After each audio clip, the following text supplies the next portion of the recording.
la clase del curso de Derecho Familia del día 23 de agosto del año 2021. Bien, durante las últimas sesiones hemos estado revisando los aspectos preliminares del curso de familia, hemos estado hablando sobre la configuración del concepto de familia, la importancia de su determinación, y ya hoy día que corresponde que nos orientemos hacia aspectos un poco más jurídicos, porque vamos a hacer una revisión de la familia a nivel constitucional.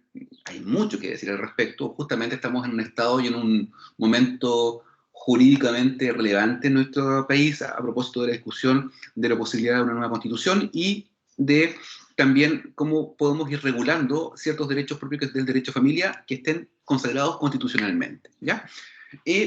Como siempre, las dudas y consultas las puedes formular a través del chat de Teams.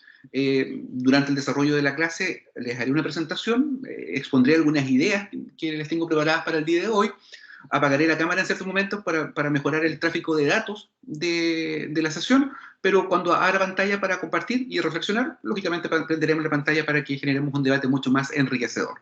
Les reitero la importancia de su participación activa y la asistencia a clases para fines premiares, como siempre he dicho yo, ya no sancionatorios, sino premiares. Y sobre todo también les quiero hacer el llamado a la proactividad en la participación, y les reitero la necesidad de una participación activa en este curso porque justamente tributa a elementos de mucha reflexión que son contingentes y que muchas veces es necesario exteriorizarlos para ir planteando y quizás para que les vaya acompañando en este proceso de configuración del asentamiento de ciertos institutos jurídicos que por una parte en la ley son de una forma, en la doctrina son otra y también en la comparecencia en tribunales puede que sea en ciertos casos diversa. Entonces, por favor, siempre motívese a ser partícipe de forma activa en este curso. Bien, vamos entonces a comenzar el día de hoy con el tema que quedó propuesto en la semana pasada y que vamos a revisar la normativa de la noción de la familia en la Constitución Política de la República. Luego de aquello vamos a ver la regulación jurídica de la familia, las leyes civiles. Vamos a hablar del nuevo concepto de familia que está establecido por la ley 21.150. Vamos a generar una discusión al respecto también, espero que sea así. Y vamos a ver también los diversos núcleos familiares, los nuevos conceptos del derecho a familia, para ya ir introduciéndonos a, yo diría que los primeros textos que ustedes ya han leído relativos a los principios que informan al derecho de familia. Bien. Cuando sea pertinente también pondré algunos ejemplos, como ya lo hemos ido haciendo durante la última sesión, que han sido ejercicios de reflexión muy interesantes, justamente a propósito de la configuración de la noción de familia. Y solamente les hago hoy día otra proposición para reflexión. Se ha hablado mucho, y la doctrina también tiene un concepto asentado respecto de que no solamente hay que dar derecho y protección a la familia, sino que también hay que postular o propender hacia el fortalecimiento del patrimonio familiar. Mire qué concepto más interesante que va vinculado con un aspecto dotado de un contenido de carácter objetivo, como son los bienes o una universalidad jurídica determinada, con la debida asignación de aquel patrimonio a una familia. Por tanto, la pregunta que cabe hacernos es, ¿tendrá importancia la existencia o reconocimiento del denominado patrimonio familiar, distinto al patrimonio personal? Mire, usted creo que también estudió, y cuando nosotros estudiamos el patrimonio, vimos que existen básicamente dos grandes teorías en ese sentido, la teoría clásica y la teoría moderna. La teoría clásica o subjetiva, que dice relación con que el patrimonio es un atributo de la personalidad y por tanto solamente existe un patrimonio por persona, y no existe la posibilidad de los denominados patrimonios fraccionados o direccionados o fragmentados. En cambio, la teoría moderna u objetiva del patrimonio dirá, mire, el concepto de patrimonio es más bien un constructo jurídico abstracto que permite justamente deslindarse o separarse del concepto o noción de persona. Recordemos también que quizás en los primeros cursos de sujetos de derecho recordarán usted, por favor, esto es importante, que cuando hablamos de persona, no lo hablamos desde un punto de vista de como una realidad natural. La realidad natural puede ser la configuración del ser humano, pero cuando nosotros hablamos de persona propiamente tal, estamos haciendo referencia a un constructo jurídico que el ordenamiento jurídico establece. Por tanto, no es una realidad natural. Por tanto, desde ese punto de vista, pues, nosotros podemos entender que una persona, en cierta forma, pudiese ser acápite de diversas facciones patrimoniales, patrimonio de afectación, patrimonio fragmentado. Por tanto, acá la noción de persona, desde el punto de vista del derecho natural, incluso puede ser superado, perdón, del derecho subjetivo o de la teoría clásica del patrimonio subjetiva, es superada. Por tanto, la persona es un centro de intereses jurídicos, y dentro de ese centro de intereses jurídicos podemos tener diferentes configuraciones, incluso patrimoniales. Entonces, a partir de eso, quizás sería interesante reflexionar sobre la idea de la configuración, reconocimiento del denominado patrimonio familiar. ¿Es el mismo patrimonio de las personas que están a cargo de la familia? ¿Es patrimonio de todos? ¿Es patrimonio individual? ¿Existe una limitación de responsabilidad a partir de este patrimonio? Ese es un tema que, por favor, creo que es importante que usted lo reflexione, porque es un tema que también tiene mucha discusión a propósito de la nueva configuración de los tipos de familia. Bien, comencemos entonces a revisar primeramente algunas ideas respecto de la noción de familia en la Constitución Política de la República. Usted bien sabe, ya estudió constitucional. Para estar en este curso, lógicamente, usted tiene que haber aprobado todos los derechos constitucionales, porque vamos a hacer referencia a justamente aspectos de revisión de normas basadas en reglas, en principios. Por tanto, usted eso lo tiene que manejar bien, como también los derechos fundamentales que establece nuestra Constitución. Es decir, usted tiene que tener un conocimiento cabal de la orgánica constitucional como de la dogmática constitucional para enfrentar los desafíos de este curso, ¿ya? Entonces, yo entiendo que todo están aprobado ya con derecho constitucional, como también vamos a llegar a un estado en que hablemos de derecho procesal de familia, con lo cual indicará que usted, entiendo que debería ir al día y en sintonía con las normas del derecho procesal. Le exijo bastante, como ya le he dicho, conocimiento anexo de derecho procesal y, sin duda, de todo el derecho civil que usted ya ha aprobado anteriormente. Sujetos de derecho, actos jurídicos, bienes, obligaciones, contrato, responsabilidad extracontractual y, sin duda, ahora familia. Nosotros sabemos que por un principio de declaración, el constituyente establece que la familia es el núcleo fundamental de la sociedad. Aquí ya quisiera plantear la primera idea de discusión que podemos plantear. ¿Cree usted que todavía hoy día es importante que se constituya la familia como el núcleo fundamental de la sociedad? ¿O debemos ir tendiendo a entender a la persona individual como el núcleo fundante de la sociedad? Es un primer aspecto que yo creo que merece análisis y discusión, más todavía cuando se está discutiendo el día de mañana una nueva carta fundamental. Pero desde ya, recordemos que la importancia de la familia queda consagrada en nuestra Constitución, en el artículo 1º, inciso 2, que señala justamente que la familia es el núcleo fundamental de la sociedad. Más todavía, el inciso 3 dice que el Estado reconoce y ampara a los grupos intermedios a través de los cuales se organiza y estructura la sociedad y les garantiza la adecuada autonomía para cumplir sus propios fines específicos. Ya tenemos dos normas constitucionales que son muy relevantes. Pero a eso incluso usted le puede incluir lo que dice el inciso 5, que incluso agrega que es deber del Estado resguardar la seguridad nacional, dar protección a la población y a la familia y propender al fortalecimiento de esta, promover la integración armónica de todos los sectores de la nación y asegurar el derecho de las personas a participar con igualdad de oportunidades en la vida nacional. Así lo dice la Carta Constitucional. Por tanto, lo proponía el mismo profesor Javier Barrientos y Aranzazu Novales, que justamente el fundamento de la sociedad actual estaba fundado en el principio y en la base en que estribaba y sobre el cual descansa la sociedad, ¿ya? Es decir, proponen a estos autores que sin familia no hay constructo social, porque este es el núcleo que está orientado a sostener a la misma sociedad, ¿ya? Eso es un tema que, que justamente creo que es motivo de reflexión por parte de todos nosotros, ¿ya? Así que les dejo planteada la pregunta que les formulé hace un par de minutos. Entonces, a partir de esta noción de la Constitución Política de la República, surgen ciertas funciones, o más bien orientaciones de la familia. La pregunta es, ¿está destinada a la conservación de la sociedad de la familia? Y visto quizás desde otro punto de vista, ¿cuál es la conexión entre la familia y todas las posibilidades de procreación y educación de los miembros de la misma? Lo que nos plantea también otras discusiones. ¿Qué pasa con la construcción de la familia a partir de las parejas que no pueden concebir o aquellas parejas homosexuales?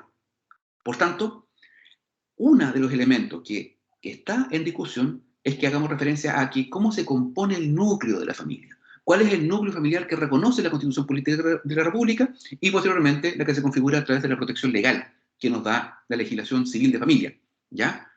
Y eso nos abre muchas oportunidades, y lo vamos a ver después, a propósito de las configuraciones o los diversos tipos de familia, porque vamos a ver que, en principio, algunos autores y algunas doctrinas establecen que no se podría llegar a considerar propiamente familia aquellos que estén formados por una sola persona, ¿ya? Porque el legislador o el constituyente habla de grupo intermedio a la familia. Por tanto, es una agrupación de personas y no solamente una.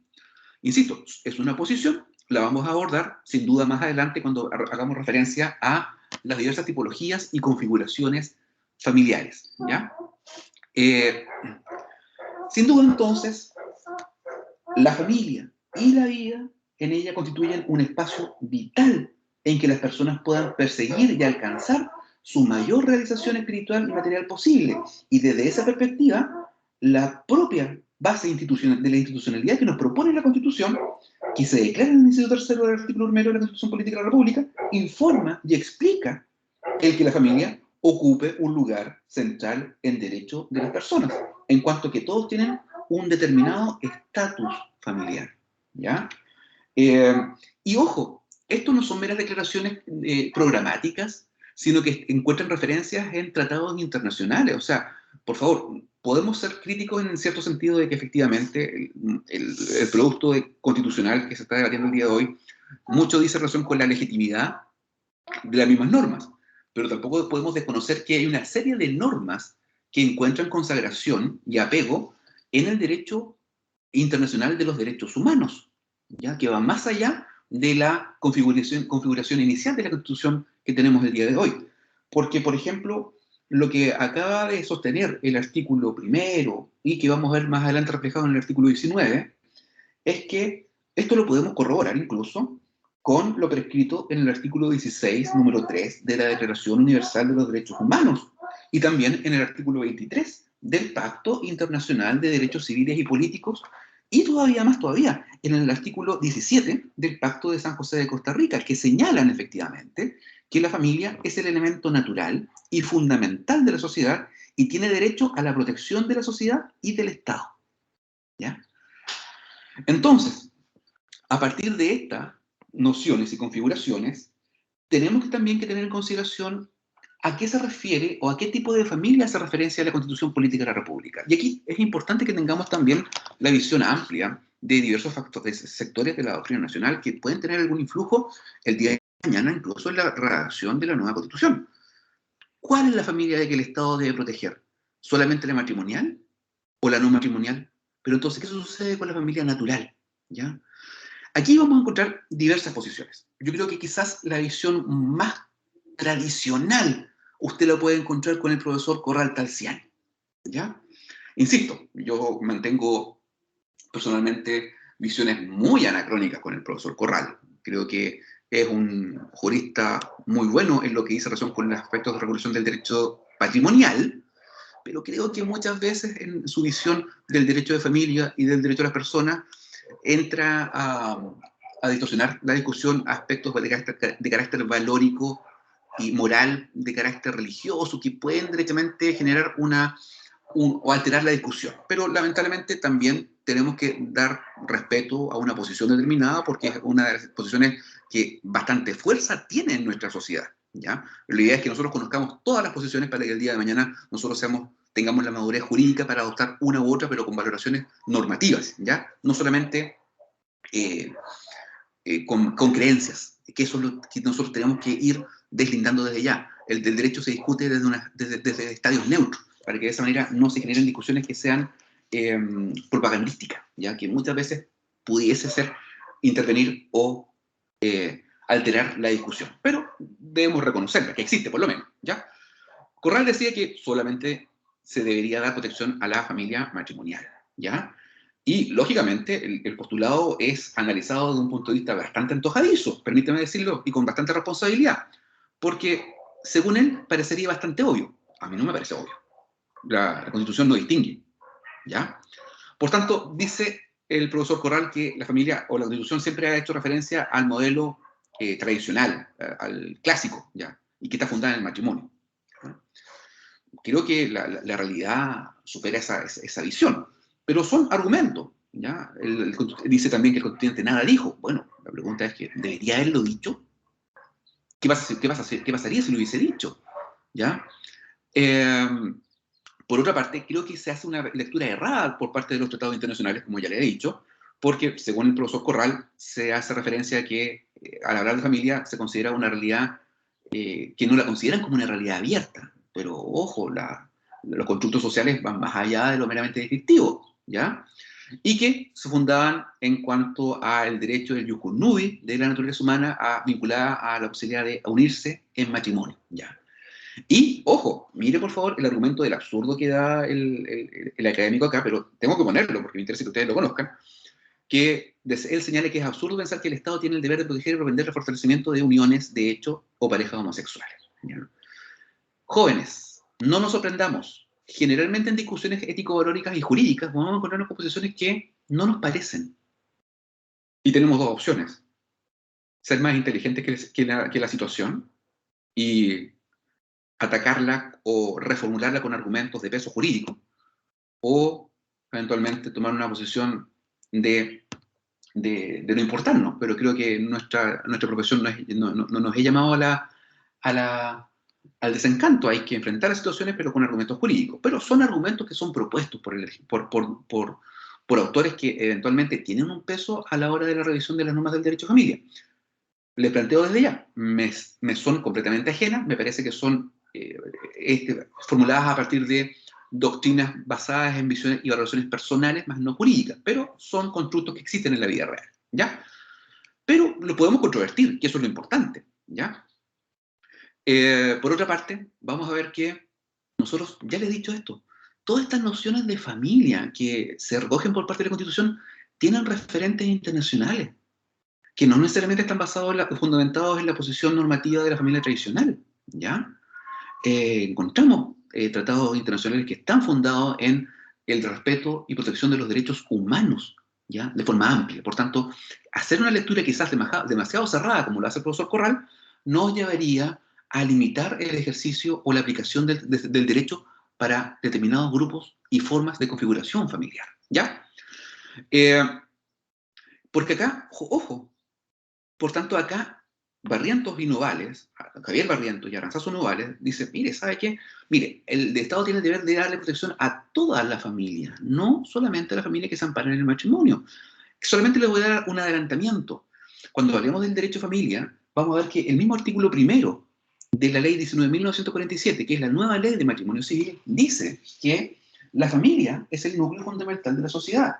Pero a continuación dice que el matrimonio es la base principal del matrimonio. La familia, perdón. El matrimonio es la base principal de la familia. Entendamos también esa nomenclatura basada en la siguiente situación. Es la principal, pero no es la única. Y en segundo lugar, la referencia viene directamente porque está regulando un cuerpo normativo a propósito del matrimonio. Lo mismo entonces pudiese aparecer el día de mañana cuando revisemos las normas del acuerdo de unión civil, que pueden ser también normas fundantes de familia, más allá de que no estamos frente a un matrimonio, ¿ya? El problema es que justamente esta visión del constitucionalista siempre tiene que estar orientada a evitar de forma arbitraria establecer diferencias que sean antijurídicas. Por eso es que entienden estos autores que sin duda están vinculadas a la noción de familia elementos propios de la igualdad, y también que es deber del Estado generar este deber de protección respecto de todo tipo de configuración familiar. Podemos decir incluso más todavía, el legislador al no distinguir está dando un reconocimiento a que está regulando todo tipo de configuración familiar porque entiende que la familia es un constructo cultural y es un constructo social. Solamente veremos después que a través de la protección de los cuerpos normativos que otorgan protección a las formas jurídicas, se da protección a determinados tipos de familia, pero no es que por esto se esté negando la calidad de familia a otros tipos de configuraciones que no estén basadas en el matrimonio, ¿ya?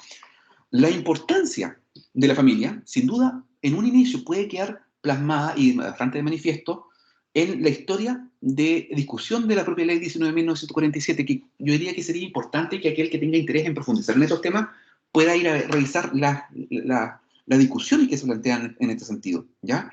Porque cuando se discutió esta ley de matrimonio civil, por muchos sectores, ojo, sectores de oposición o de gobierno de aquel entonces, concluyeron que la familia constituye un lugar central y decisivo en la experiencia humana. Por tanto, la identidad y la intimidad de todos los hombres y mujeres se forjan y se desarrollan en la familia. Los sentimientos de felicidad o infelicidad de las personas que están fuertemente asociados, lógicamente, en un primer instante, a la vida familiar. Entonces, esta es un instrumento privilegiado de socialización de las nuevas generaciones. No es el único, pero sí privilegiado. Y a través suyo se transmiten creencias, valores, uso y costumbre, ¿ya? Y esto lo vamos a ver reflejado un poquitito más adelante cuando hablemos sobre las funciones que cumple la familia, ¿ya? Eh, y también vamos a ver que en cuanto al deber de protección, en cuanto al deber de protección, la defensa de la familia es una consecuencia del interés público justamente en su protección jurídica, que se origina en su apreciación como institución social y que se manifiesta, entre otras facetas de tutela, en la indisponibilidad de las normas, por ejemplo, del derecho de familia o del derecho matrimonial como parte integrante del derecho de familia. Y esto nos hace ver que las características relevantes derivadas de su consideración como institución social radican con la interdependencia entre las personas que lo integran y su común sujeción a una finalidad que es siempre de carácter superior y que legitiman la indisponibilidad de la normativa señalada, ¿ya? Además, que la importancia de la familia como institución social no es cuestionada mayoritariamente ni en la doctrina ni en el debate público, centrándose la controversia en el concepto de familia y en su naturaleza jurídica que vamos a abordar un poco más adelante. Entonces, una de las discusiones que se plantea a propósito del concepto de familia que protege la Constitución es si el Estado debe proteger a la familia legalmente constituida a través del matrimonio o el acuerdo de unión civil, o si el concepto es más amplio y la protección debe alcanzar también a las relaciones de hecho. Mire qué interesante entonces esta configuración, ¿ya? Hemos dicho que el Estado reconoce y ampara los grupos intermedios a través de los cuales se organiza, y para esto está vinculada el grupo de intermedio de la familia, ¿ya? Por tanto, les reitero la pregunta. Hoy día, ¿la familia debería seguir siendo pensada como el núcleo fundamental de la sociedad? ¿Qué pasaría si el día de mañana se establece que el núcleo fundamental de la sociedad es la persona individualmente considerada? ¿Ya? Recordemos que la familia, en cierta forma, como un grupo intermedio, estructura y organiza la sociedad. Y es por eso entonces que el Estado debe garantizar, pero que debe garantizar y proteger no solamente el reconocimiento de todo tipo de familia, sino que también debe darle una autonomía dentro de los límites que establece el legislador para cumplir los propios fines específicos de cada tipo de familia, porque puede que todos estos no sean iguales para todo tipo de familia. ¿Esto cómo se logra? Lógicamente a través de un buen principio de subsidiariedad del Estado, ¿ya? ¿Y dónde se contempla o cómo se puede avisorar esto? Tenemos ejemplos clásicos en materia de derecho de familia y cómo configura este principio de subsidiariedad del Estado. El derecho y deber preferente de los padres a educar a sus hijos, que está establecido, lógicamente, como un derecho fundamental. O el derecho de los padres a escoger establecimientos de enseñanza para sus hijos, también consagrado como un derecho fundamental, el artículo 19, número 11, en su inciso cuarto, ¿ya? Luego vamos a llegar a las referencias de familia en el ordenamiento jurídico nacional, pero que no cabe más que plantearse la necesaria actualización de todas estas nociones que han ido, sin duda, partiendo de una configuración tradicional, adecuándose a la realidad social y que el día de hoy la Constitución debe amparar a toda tipología de familia, sin importar su núcleo de configuración, ¿ya? Eh, y eso va más allá, ojo, va más allá de si existe o no una atribución o una normalización de los derechos propios de la familia, ¿ya? Ahora, insisto, la real discusión que nosotros tenemos que ir planteando y que podemos incluso plantear en tribunales en muchos aspectos es la discusión que versa principalmente en si el Estado debe proteger a la familia legalmente constituida a través del matrimonio o el acuerdo de unión civil o, de una forma más amplia, incluso a las relaciones de hecho. Pero también sobre quién recae esta obligación o deber de dar protección a la familia. En principio nosotros vemos que sin duda es misión de los poderes del Estado, es decir, del Poder Ejecutivo, del Legislativo y sin duda del Judicial, porque estos deben actuar en diversas instancias, a través de las iniciativas legales del Ejecutivo o de los parlamentarios, o el Estado debe dictar leyes que cumplan dicho objetivo de dar protección a la familia y propender el fortalecimiento de esta, o en el caso del Poder Judicial, el deber de considerar el criterio o ese criterio al momento de aplicar dicha normativa. ¿Ya? Entonces, ahí tenemos algunas referencias a propósito de la configuración de lo que se entiende por familia para el derecho constitucional. ¿Ya? Y por eso que quiero dejar planteado, o sea, ¿cuál cree usted que será la importancia de esta discusión? ¿Debe ser la familia el núcleo fundamental de la sociedad? Don Diego Maluenda Calvo, ¿qué piensa usted? Y después doña Camila. Disculpe, profesor, ¿se me escucha? Sí, sí.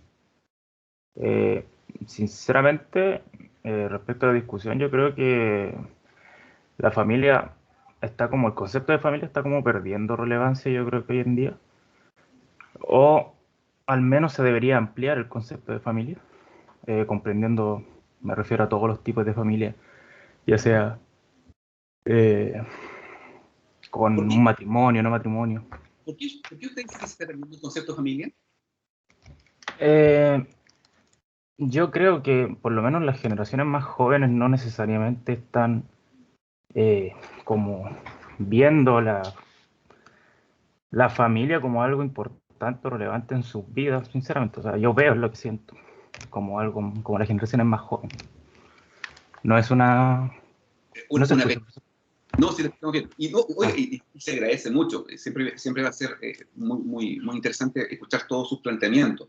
Pero ojo, el derecho no se justifica en lo que uno sienta, sino que en lo que uno pueda derechamente, jurídicamente solventar. A ver, sí, eso mismo iba a complementar recién, que era un pensamiento personal más que jurídico. ya. Porque, mire, no podemos desmerecer que, de acuerdo a las últimas encuestas que se han realizado a nivel nacional, la familia sigue siendo considerada como justamente el núcleo fundamental de la sociedad. O sea, es el núcleo familiar donde se genera justamente todo este soporte y desarrollo de la vida integral. La persona en sí misma, pudiésemos plantearlo, no puede desarrollar todas sus... la persona por sí sola, por mucha voluntad que exista, no siempre va a poder desarrollar toda su personalidad aisladamente. El ser humano es un ser social, ¿ya? El punto que hay que discutir es que podemos generalmente, o sea, podemos directamente hoy día consolidar que efectivamente la familia es el núcleo a través del cual se desarrolla la sociedad. Que, ojo, son preguntas que son jurídicamente válidas. Imagínense el día de mañana, usted, doña Camila, o que levantó la mano, o usted mismo, don Diego, es requerido por un legislador o por incluso los constituyentes actualmente para que le evacúe un informe respecto de la discusión de la familia. ¿Qué se entiende por familia? ¿Qué es la familia? Y derechamente, ¿dónde debería estar el núcleo protector? ¿Protegemos a la familia o protegemos al sujeto individualmente considerado? Tenga en consideración los textos que usted ya ha ido leyendo, especialmente el texto de la profesora Carmen Domínguez. Ojo, ahí hay algunas orientaciones. ¿Ya? Camila, Araya, por favor, adelante. Muy buenos días, profesor. Buenos días. Siguiendo la línea de la temática, me gustaría complementar con uno de los textos que usted nos envió de Christian Lepin, de que me gustó mucho, en donde habla sobre la controversia de si el Estado debe o no proteger a la familia de modo legal. El punto es que él plantea de que tenemos que ampliar el concepto, pero entramos a la duda sobre qué sucede con el individuo que no pertenece a un grupo familiar al momento de proteger sus derechos. Entonces, creo yo que deberíamos considerar al individuo como... o sea, más que núcleo de la sociedad, como principal sujeto de protección. Y siempre y cuando nosotros no le quitemos a la familia el lugar que se merece dentro del desarrollo humano. Se establece dentro de los textos de que al final es la familia el núcleo fundamental porque ayuda al desarrollo emocional, físico, a la seguridad económica. Tiene muchas otras aristas que no se le pueden negar a la familia, pero estamos invisibilizando solamente al poner a la familia como núcleo de la sociedad a las personas individuales que están en todas las otras áreas de la sociedad. Pero, ojo, y solamente para generar un diálogo. ¿Acaso la Constitución no protege a la persona humana natural? ¿O la persona humana individualmente considerada? Sí, sí los protege. Pero hay ciertos grupos que se les desconoce sus realidades. Por ejemplo, a las familias constituidas que no son dentro del marco tradicional, por así decirlo. Incluso se menciona dentro de los textos la constitución de nuestro sistema reconocido como estructura patriarcal, o sea, que se considera matrimonio hombre-mujer, dejando fuera cualquier otro tipo de estructura de familia. Y existe muchas familias, de hecho, que son totalmente distintas a lo establecido legalmente. Entonces, sí o sí necesitamos una ampliación del concepto de familia. Y para allá vamos, justamente. Ya. Ojo, pero también tengamos claro en consideración de que el constituyente, si da protección a la persona, no la ha negado. Es más, le damos como corresponde la norma. La ley otorga protección a la persona y a la familia. O sea, fíjese, primeramente está la persona individualmente considerada y luego viene la familia. Lo que pasa es que a propósito de la discusión del núcleo de la sociedad, se establece la familia como el núcleo de tal. Pero eso no indica que existe un desconocimiento respecto de o se le esté negando atribución de derecho o se le esté invisibilizando a la persona humana individualmente considerada. Eso sería tener una lectura errónea de la protección jurídica del legislador. Más todavía porque todos aquellos encuentran amparo en normas de tratados internacionales. Se da, primero que nada, protección a la persona y a la familia. Vea usted, incluso si usted hace una revisión y un estudio panorámico de del derecho occidental, siempre va a encontrar un modelo muy similar.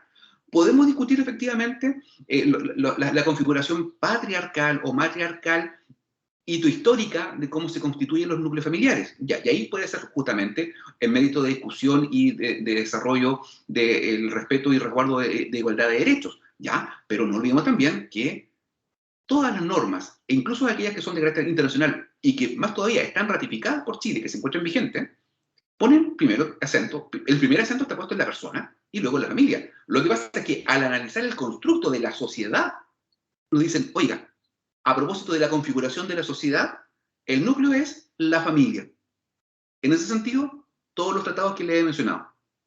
No la persona humana, no la persona individualmente considerada. Pero ojo, decir que eventualmente la persona individual está siendo invisibilizada sería hacer una lectura errónea de la sistemática constitucional o de derechos humanos respecto de la persona. Una pequeña contribución a la discusión, doña Camila, para que vayamos ampliando la fenomenología. Pero sí también, no es menos cierto que hay ciertas realidades que deben ser abordadas por parte del legislador y no solamente por el constituyente.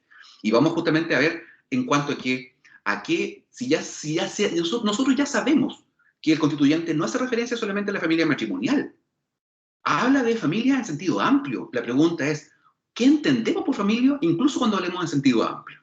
¿Ya? Don Pablo primero y después doña Carolina.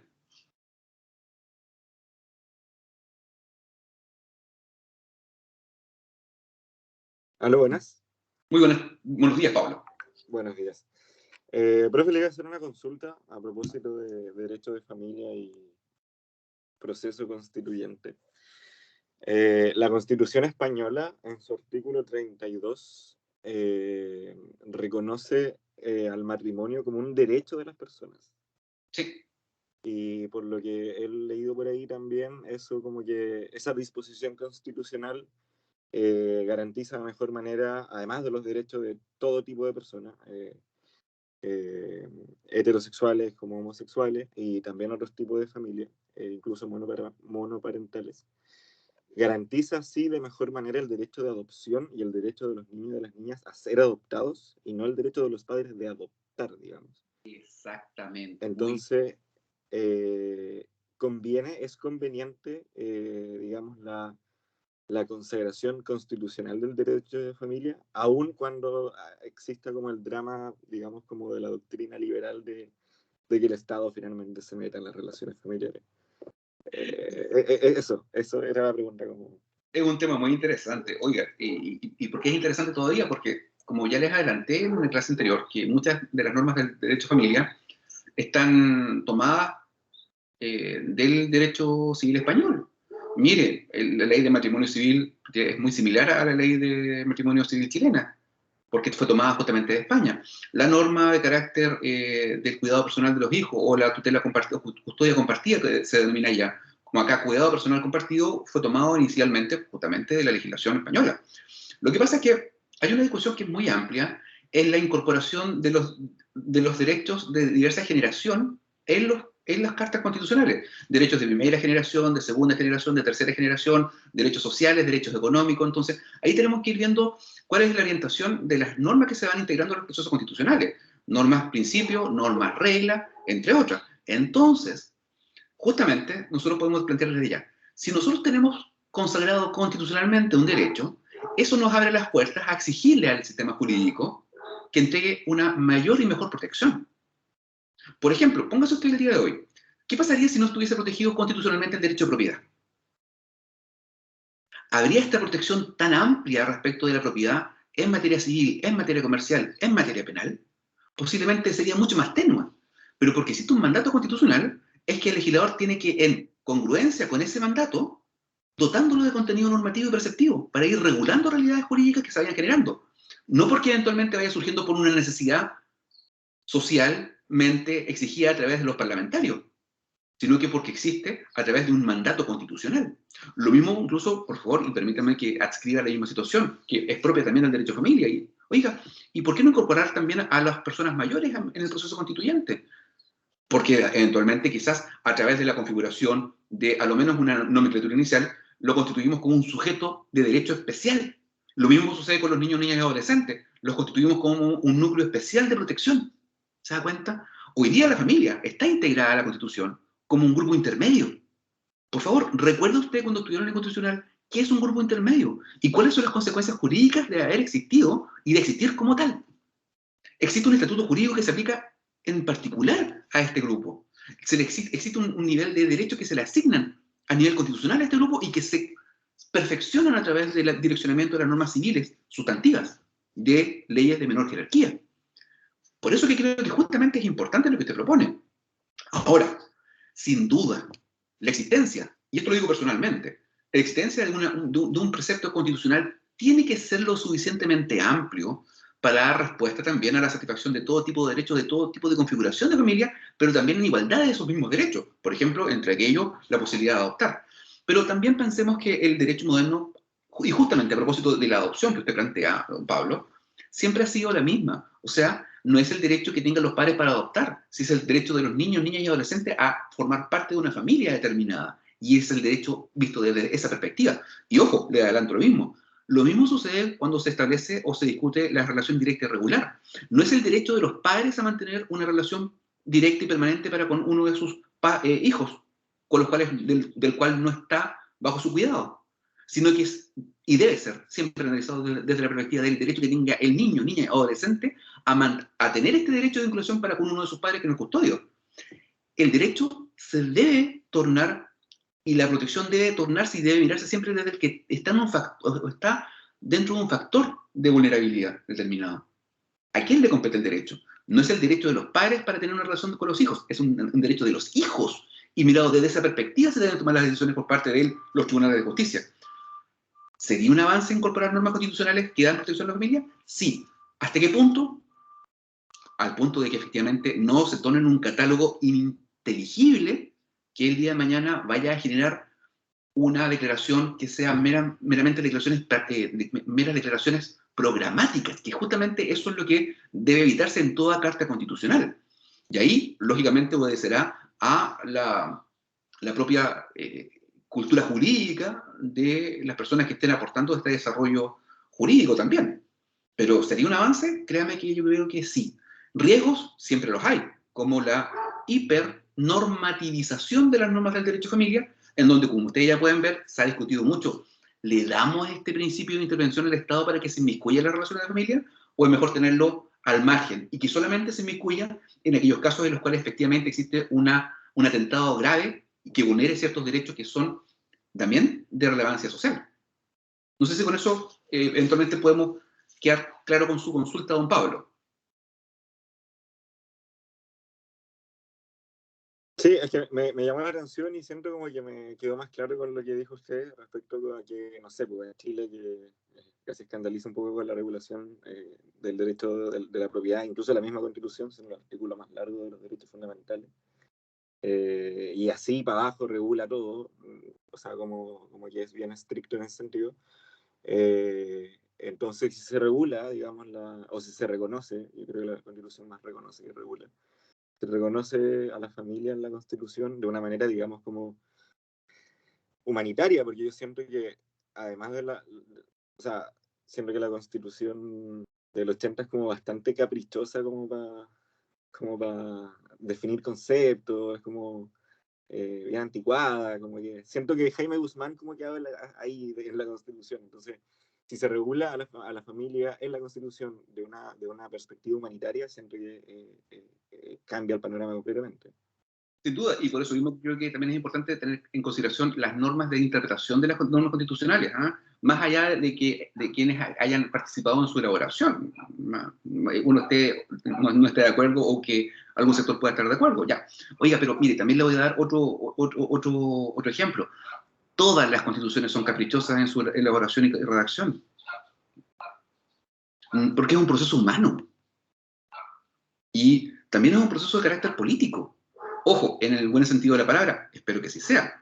Tienen una configuración política en la construcción de conceptos que son aplicables a la realidad.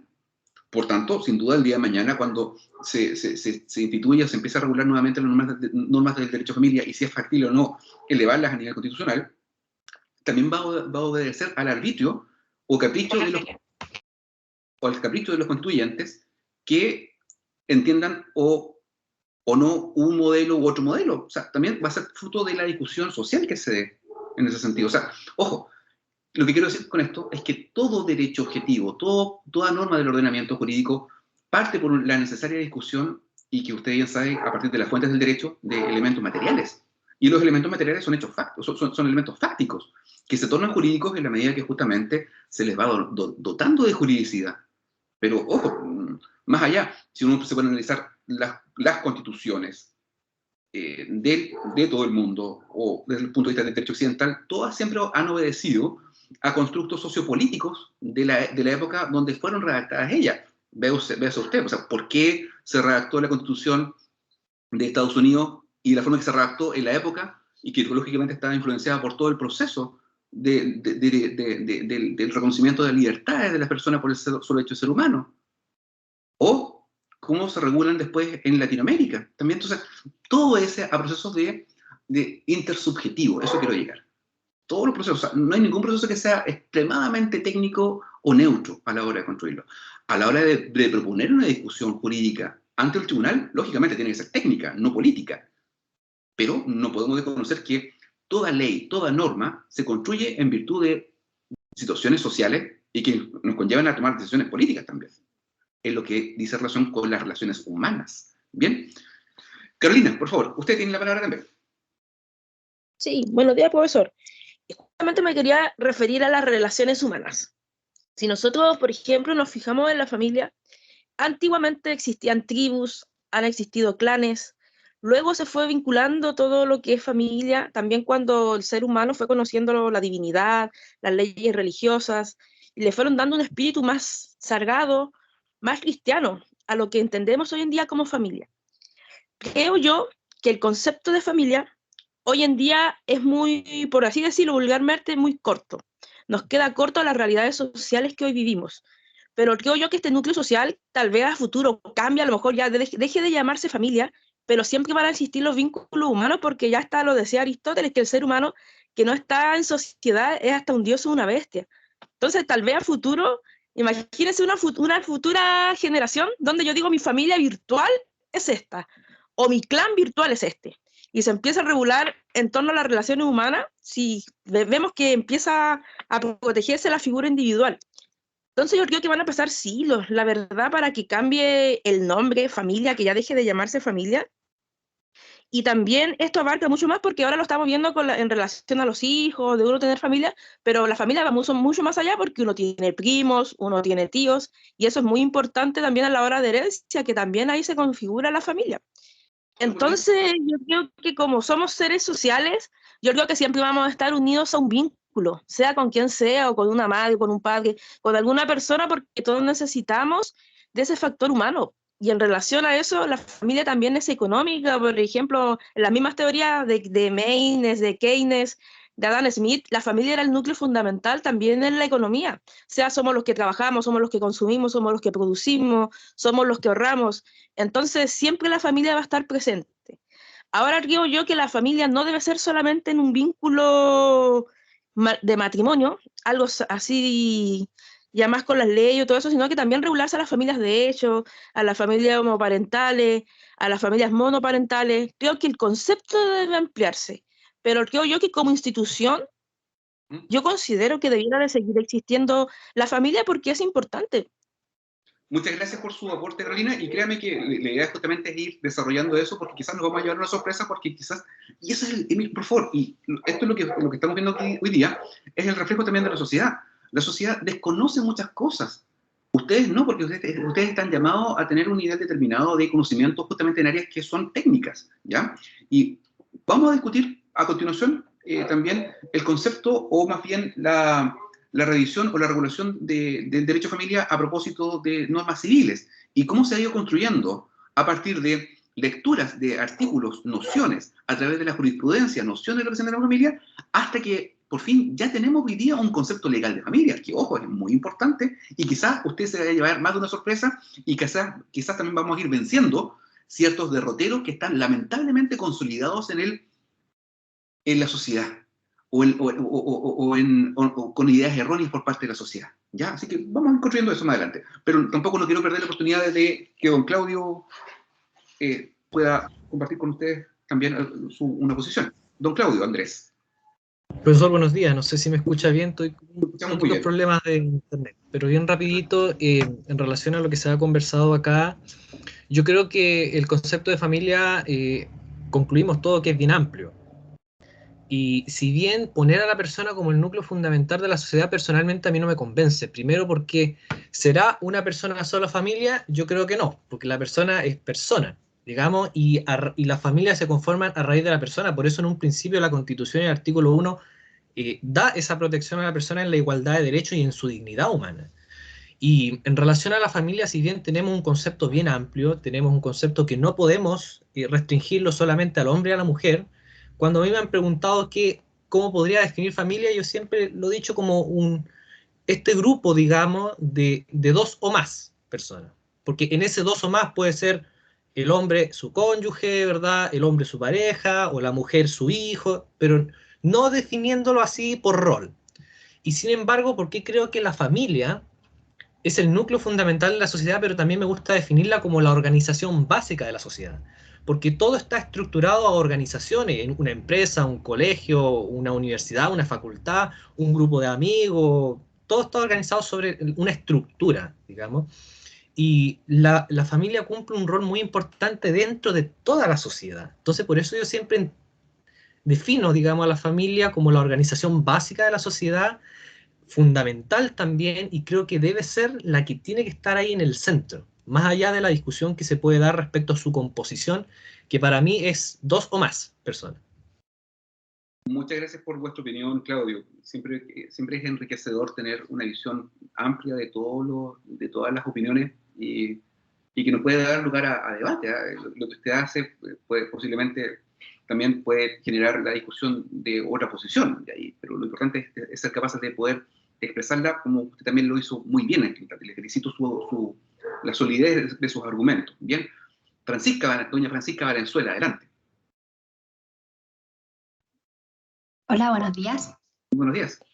Mire, yo estaba esperando que alguien dijera lo que dijo mi compañero recién porque no estaba segura, pero yo también creo lo mismo, que colocar al individuo como base de la sociedad, no. Además, porque también el hecho de pertenecer un individuo a la familia otorgaría también beneficios diferentes. Es decir, ya. Oye, usted justamente ha dado un punto clave, y permítame solamente interrumpirla, y le pido excusas si le interrumpo en su idea, pero le pido que después la continúe. una de las cuestiones que justamente tenemos que debatir es que si nosotros construimos un concepto amplio de familia, entendemos también que tenemos que asignarle cierto reconocimiento de derechos o atribución de familia, o de derechos que protejan también sus propios derechos que van vinculados con la protección de la familia.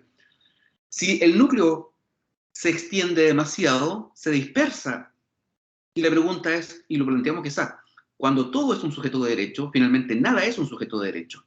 Cuando todo es familia, finalmente nada es familia. Cuando todos son derechos fundamentales, ya dejan de existir los derechos fundamentales. Esos son elementos que tenemos que tener en consideración también a la hora de pensar. Quizás, oiga, con muy buena voluntad y siendo quizás, o con una visión bastante humanista de la realidad, diremos, oye, pero ¿por qué tendremos que hacer diferencia respecto de la configuración de los núcleos familiares? Es que tiene importancia, porque la pregunta es, ¿tendrá que haber límites? ¿O podrá ser límites completamente difusos? O entonces, ¿hasta qué punto yo podré asignarle como ordenamiento jurídico protección a aquellos miembros de la familia? Un amigo es parte de la familia. Yo puedo tener un afecto muy grande para con un amigo, pero la pregunta es, ¿miembro de la familia? Puedo tener un primo muy cercano, pero nunca me he relacionado con él. La pregunta es, ¿tendré que considerarlo familia? Y ahí está justamente la colisión de las diferentes nociones de la configuración de familia. Están propuestos en los textos. ¿Por qué partimos de una configuración extensa a una visión un poco más nuclear? ¿Qué es lo que queremos proteger? Por favor, Francisca, por favor, continúe. No quise interrumpirle, pero tenía que darle esa idea. Bueno, yo igual apuntaba a eso en realidad y también era como una duda porque al final se protege a la persona humana individualmente, pero después colocar a esa misma persona humana como base de la sociedad para simbolizar como nuevo concepto de familia, yo creo que igual se va a generar una problemática bastante grande en cuanto a los beneficios que se otorgan a una y a otra. Exactamente. Ojo, y por favor, Francisca, Claudio, yo necesito que ustedes incorporen la necesaria virtud de poder comparecer con vuestras opiniones, sean cómodas, sean incómodas, sean ampliamente aceptadas o no, porque el día de mañana ustedes, cuando defienden un derecho, van a tener que poner su posición y argumentarlas adecuadamente. Y ante eso usted no puede llegar a tener temor en exponerla y expresarla. Primero, porque en la docencia y en la academia, en la formación profesional, tiene que estar siempre también dispuesta el debido respeto a escuchar también diferentes visiones de las instituciones. Porque como ya le he dicho, no estamos frente a un dogma, estamos frente a realidades que deben ser abordadas jurídicamente. Y estas realidades jurídicamente abordadas pueden ser muy distintas desde diversas perspectivas. Así que está muy bien, por favor, y no tengan jamás temor de expresar una posición, aunque no sea popular, aunque no sea quizás la más usual. Deben proponerla, porque posiblemente nos va a servir para ir revisando también cómo usted construye sus argumentaciones y si me es factible ir corrigiendo aquellos errores que van en mérito de la mejor justificación del derecho. Ojo, las valoraciones personales, las valoraciones éticas o morales que son propias de usted, quedan entregadas siempre a vuestro criterio. Lo que yo voy a hacer siempre es dirigir y que usted acompañarlo en este proceso de aprendizaje del constructo del derecho de familia. ¿Ya? Don Franco también había levantado la mano previamente. Sí, profesor, buenos días. No lo digas. Voy a ser más que nada breve para no alargar tanto la discusión, pero yo concuerdo en el sentido de darle la importancia a la familia como institución que se le ha dado a lo largo de la historia de nuestra legislación. Nuestro ordenamiento jurídico ha tenido un rol fundamental por el hecho que ha permitido organizar eh, nuestra vida en sociedad, básicamente, por el hecho de que somos grupo organizado y que velan por el bien de su grupo. Sin embargo, sin embargo, eh, en la actualidad es necesario, obviamente, como lo planteaba usted, ampliar este concepto, pero siempre dentro de un marco. Es decir, si bien se puede permitir que la familia sea uno o más personas, que si en el caso particular, que obviamente, como decía mi compañero, es un poco difícil de comprender una familia de una sola persona cuando esta persona ya tiene sus derechos garantizados como por ser persona. Sin embargo, si estamos hablando de familia como tal, es posible entenderlo de un punto de vista eh, más que nada organizacional comparándolo con otros grupos familiares, es decir, si una persona es capaz de hacer todo lo que una familia de más personas o puede llegar a hacerlo en el punto de vista jurídico, yo no veo problema porque una persona puede ser considerada familia, sin embargo, que tenga una regulación minuciosa y específica para ese caso. Quizá es un poco muy, por decirlo, individualista, pero si es que buscamos una solución un poco más concreta, yo creo que esa sería una salida bastante factible. Sí. Eh, por otro lado, también lo que decía mi compañero, y obviamente rebordando lo que planteo, la familia como tal, efectivamente, es y tiene que seguir siendo el núcleo de la sociedad, porque básicamente nos permite que nuestra organización funcione y gracias a que podemos darle protección a la familia y que se organice individualmente, es que podemos conseguir muchas cosas y se han conseguido a lo largo de la historia muchas cosas en el derecho de familia, tal como lo planteamos, las modernizaciones de- del derecho en general, la legislación en general, que ha permitido una descodificación a lo largo del tiempo gracias a las leyes especiales, y de esta manera ir regulando según los casos particulares que nos da las mismas familias que podemos ver a lo largo de la historia. Eso era mi opinión. Muchas gracias. No, gracias a usted por su opinión, don Franco. Siempre es enriquecedor. Ya.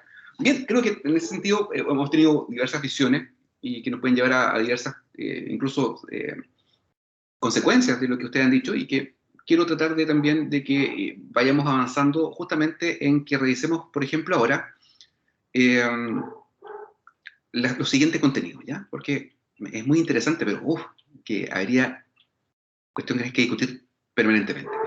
Primero, a ver, nosotros vamos a encontrar que hasta hace un tiempo atrás no teníamos orientaciones más allá de las que se construían a propósito de referencias de la palabra familia en el ordenamiento jurídico chileno y cómo tratábamos de construir el concepto de familia. Ya.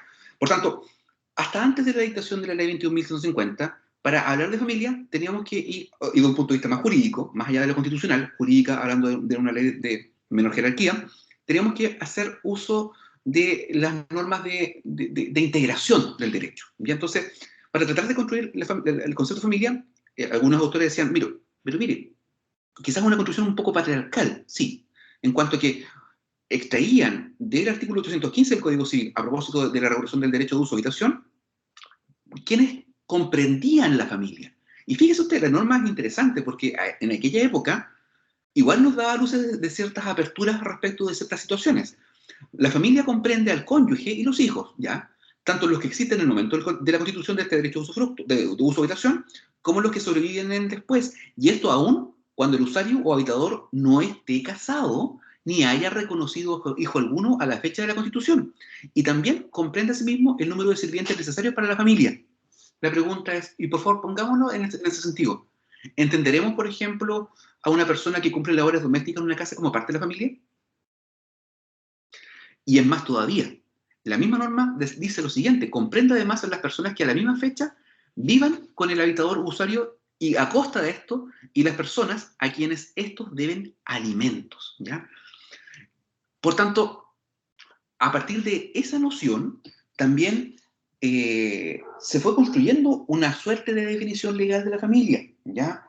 Hasta ese entonces, porque después, a partir de aquello, y con otras disposiciones que están establecidas en el Código Civil, pero que solamente se refieren a los parientes, como por ejemplo el artículo 42, el 988, 990, 991, 992, esos son normas que más bien, más que hablar de familia, hablan de parientes, que se entenderán que son parte de la familia, pero son normas que mayormente están ubicadas a partir de la regulación de los jurídicos sucesorios de una persona.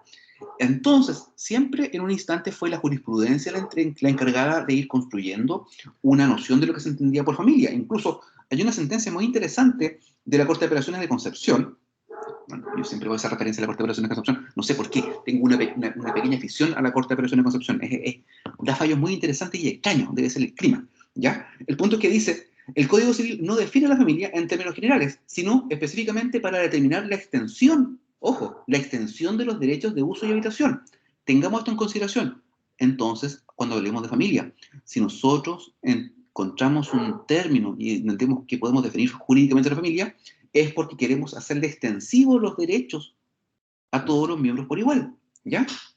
Y en ese mismo sentido, en una sentencia de la Corte Suprema del año 2004, dice que si bien la familia es el núcleo fundamental de la sociedad, base y piedra angular en que se sustenta el ordenamiento jurídico y social, conforme lo recoge la Carta Fundamental en su artículo primero, ¿ya? Se entiende que efectivamente la familia tiene una configuración nuclear y que puede ser más o menos extensa dependiendo de la forma en que se justifique la aplicación de un derecho determinado. Y eso, lógicamente, corresponde a una realidad social. Entonces, vemos que a partir de la noción del artículo 815, tenemos una visión que es un alcance muy limitado, ¿ya? Entonces, a partir de esa necesidad fue surgiendo la imperiosa función de establecer configuraciones de normas que regulen a la familia, ¿ya? Y así nosotros podemos encontrar diversas referencias a la familia en el ordenamiento jurídico. Por ejemplo, lo que planteamos indicando al inicio de esta clase, el reconocimiento de un patrimonio familiar a través de esto que ya hemos visto en algunas clases, que es la declaración de un bien familiar, o que vamos a ver más adelante cuando estudiemos la sociedad conyugal y digamos algunas normas respecto de la partición. Existe la norma del artículo 1337, número 10, que es el derecho de adjudicación preferente al cónyuge sobreviviente, que tiene derecho a que en lo que se le adjudique con preferencia se lo haga con el inmueble que haya servido o que sirva de residencia principal a la familia. Y también encontramos otras normas que son muy interesantes a propósito de la regulación de la familia, de la que están consagradas en otras leyes, como por ejemplo la ley de violencia intrafamiliar. ¿Qué entonces quiero decir con esto? Que las materias referentes a la familia se encuentran dispersas en diversos cuerpos normativos y sus principales normas se regulan sin duda en el Código Civil, ¿ya? Pero existen un número importante de leyes complementarias. Por ejemplo, una de las principales, que es el matrimonio. De esta forma, entonces, vamos a encontrar que existe un cuerpo orgánico que regula la familia. No existe un cuerpo orgánico que regule la familia, ni tampoco lo hace el Código Civil. No tiene un tratamiento sistemático. Existe, como vamos a ver a continuación, una dispersión importante de normas que mezclan un conjunto de disposiciones civiles y procesales. Eso sin considerar las distintas leyes que han modificado radicalmente el Código Civil justamente en materia de familia. Por ejemplo, y para eso no deja de ser curioso que dentro del derecho civil, el derecho de familia se constituye como parte especial de un tipo específico de derecho. Y es curioso porque no existe otro tipo de derecho civil, que es más pecho. O sea, fíjese usted las normas del derecho de los contratos o las normas del derecho de las obligaciones, no cambian. En cambio, lo que más ha tenido modificaciones es justamente la norma del derecho de familia, ¿ya? Por tanto, en nuestro código podemos encontrar algunas normas reguladoras de institutos y de relaciones de familia, que en modo alguno forman un conjunto que se pueda considerar como unitario u homogéneo, ¿ya? Hay una regulación del matrimonio y de la filiación, y fuera de ello, solo es posible encontrar normativa sobre la tutela en cuanto a la institución que suple otros contenidos de la relación paterno-filial y alguna referencia a relaciones entre parientes, que a pesar de su nombre solo comprenden de forma muy escasa a los hermanos, ¿ya? Por tanto, una pequeña síntesis de normas civiles que regulan la familia están, por ejemplo, en el Código Civil, las normas sobre el matrimonio, en el libro primero de las personas, los esponsales, 98 y siguientes, el matrimonio, artículo 102 y siguiente, las segundas nupcias, artículo 124 y siguiente, las obligaciones y derechos entre los cónyuges, artículo 131 y siguientes del Código Civil, los bienes familiares, que ya hemos dicho, artículo 141 y siguiente, el patrimonio reservado a la mujer casada, del artículo 150 del Código Civil, la separación de bienes, de las obligaciones en general y de los contratos, las convenciones matrimoniales, la sociedad conyugal, el régimen de participación en los gananciales, la filiación, las acciones de filiación, derechos y obligaciones entre los padres, entre otras, la patria potestad, toda una serie de normas que están enfocadas desde el punto de vista de la protección de los derechos propios de la familia en el Código Civil. Pero más allá, porque por ejemplo también tenemos otras leyes, como por ejemplo la ley 19.947, que crea la nueva ley de matrimonio civil, o la ley 20.830 que define, que crea el acuerdo de unión civil, o la ley 19.620 sobre normas de adopción de menores, o la no menos relevante y contingente Ley 14.908 sobre el abandono de familia y pago de pensiones alimenticias, ¿ya? La Ley 20.066 sobre violencia intrafamiliar, que valga ahí la prevención, que es importante porque, fíjese, será constitutivo de violencia intrafamiliar todo maltrato que afecte a la vida o integridad física o psíquica de quien tenga o haya tenido, ojo, la calidad de cónyuge del ofensor, también del ofensor, o una relación de convivencia con él, también conviviente civil, o sea, pariente por consanguinidad o por afinidad en toda línea recta, o en la colateral hasta tercer grado inclusive, del ofensor o de su cónyuge o de su actual conviviente. Y ojo, no hace diferencia en cuanto si la unión de pareja es heterosexual, homosexual, gay, lésbica. No hay ninguna diferenciación, ¿ya?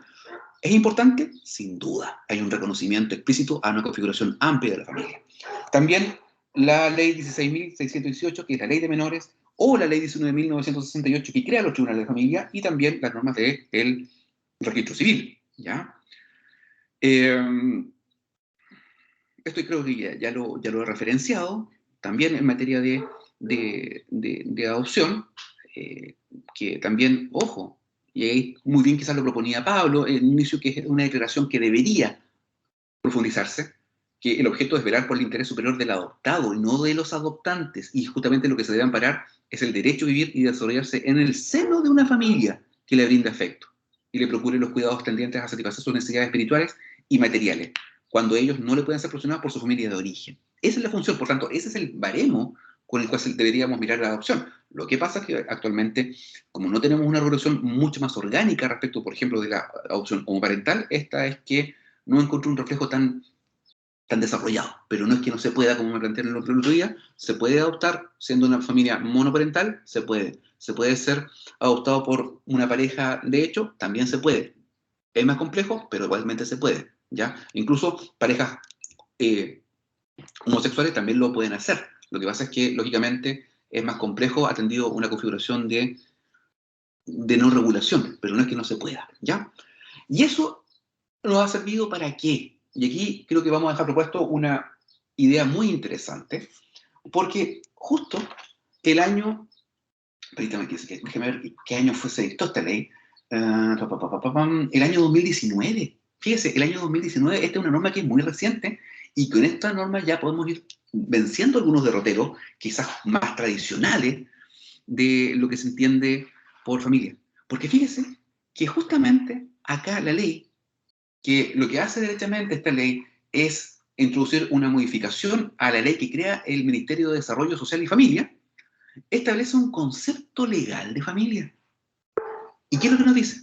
La familia, el concepto legal que tenemos incorporado en Chile el día de hoy es el siguiente: núcleo fundamental de la sociedad, compuesto por personas unidas por vínculos afectivos, de parentesco o de pareja, en que existen relaciones de apoyo mutuo que generalmente comparten un mismo hogar y tienen lazos de protección, cuidado y sustento entre ellos. Ese es el concepto de familia que hoy día está reconocido por nuestro sistema. ¿Qué les parece? ¿Qué les parece, jóvenes? Creo que con este concepto ya vence muchas ideas quizás más tradicionales respecto de lo que se entiende por familia. No es solamente la que está fundada en el matrimonio. Mire usted, dice: familia, núcleo fundamental de la sociedad, compuesto por personas, primero que nada, el núcleo está basado en la persona, por vínculos afectivos, de parentesco o de pareja, en que existen relaciones de apoyo mutuo, que generalmente comparten un mismo hogar, pero no necesariamente, y tienen lazos de protección, cuidado y sustento entre ellos. Pero también a partir de esta idea o noción también han surgido algunas ideas críticas. Por ejemplo, ¿usted no quiere a sus amigos? ¿Tiene alguna relación de afecto para con sus amigos? ¿Crea vínculos de afectivo para con sus amigos? Por ejemplo, imagínense la siguiente situación. Dos estudiantes de una universidad se trasladan a una ciudad determinada. Hacen buenas migas, se llevan bien, tienen conductas muy parecidas y dicen: oye, vámonos a vivir juntos, así ahorramos costos. Y lógicamente, producto del desarrollo cotidiano, van surgiendo afectos. Es inevitable. Las personas manifestamos ciertas afecciones. La pregunta es: si usted va a vivir con alguien y siente que todavía, y cree haber entregado lo suficiente para poder catalogarse como un buen amigo, una buena amiga, va a surgir posiblemente una relación de afecto. Pero esa relación de afecto amistosa constituye eventualmente la configuración de familia para este concepto. Porque fíjese, son compuestos por personas unidas por vínculos afectivos, ¿ya? Y que eventualmente están viviendo juntas. Pero la pregunta es, ¿son familia? Camila, por favor, adelante.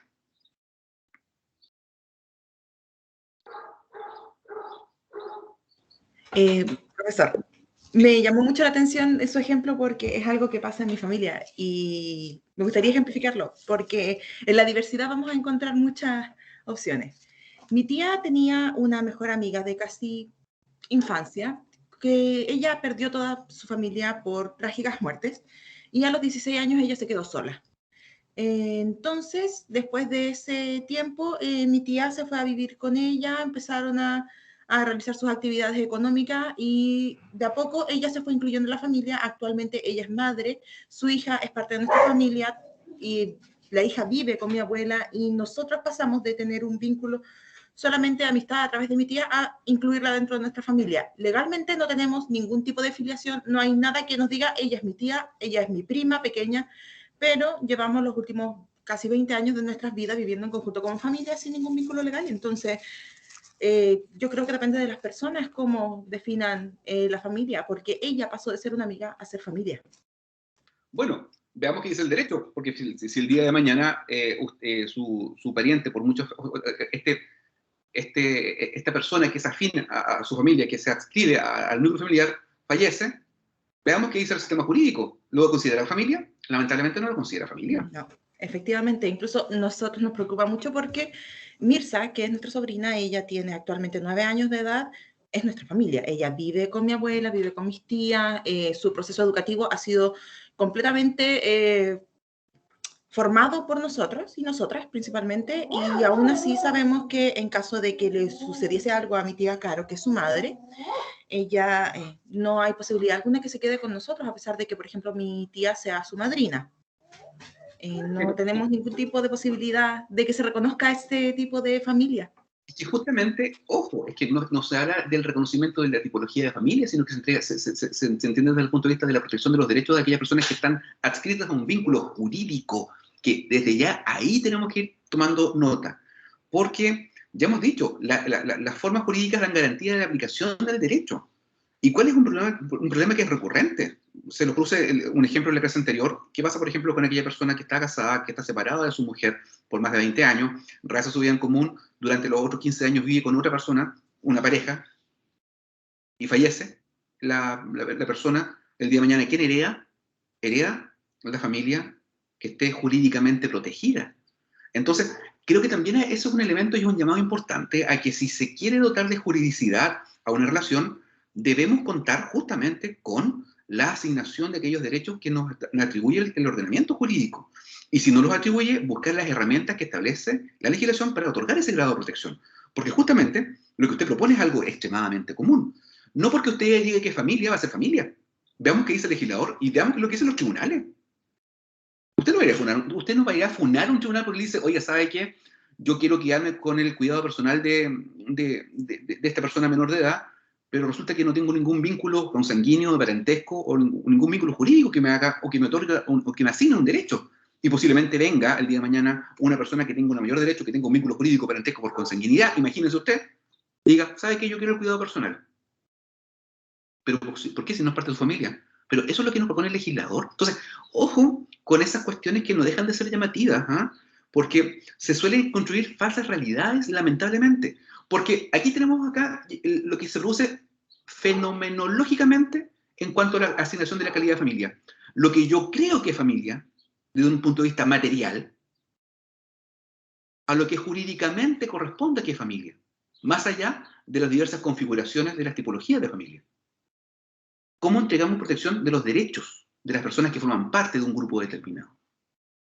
Usted justamente ha dado en un clavo, ojo, y la solución no es sencilla, doña Camila.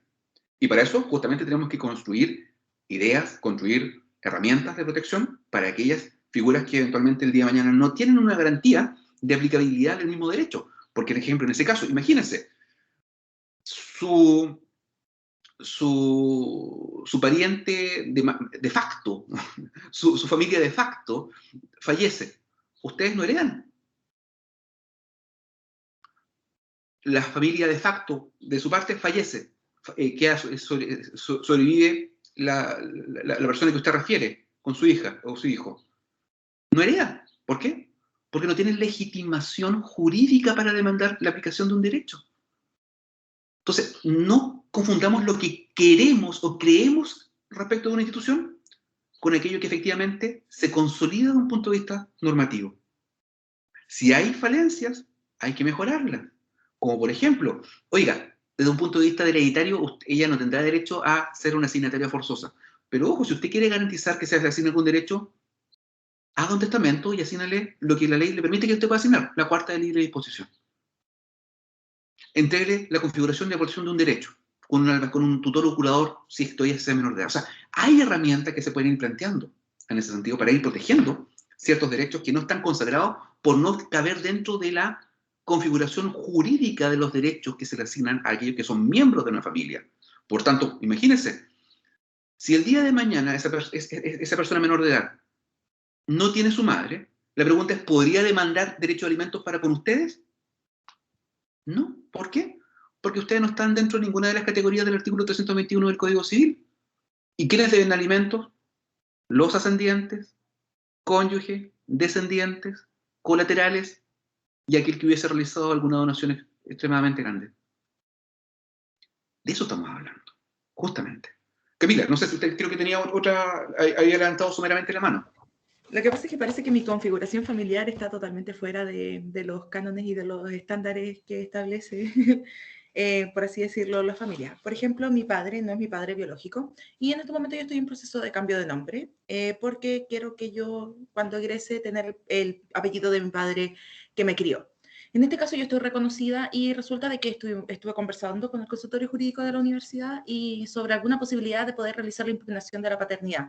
Pero es extremadamente difícil porque hay plazos establecidos y casi sería mi caso personal como un caso de estudio, porque no hay gran cantidad de personas que realicen lo que yo quiero hacer que en este caso, realizar un vínculo de filiación con mi padre, que es mi padre que me cría.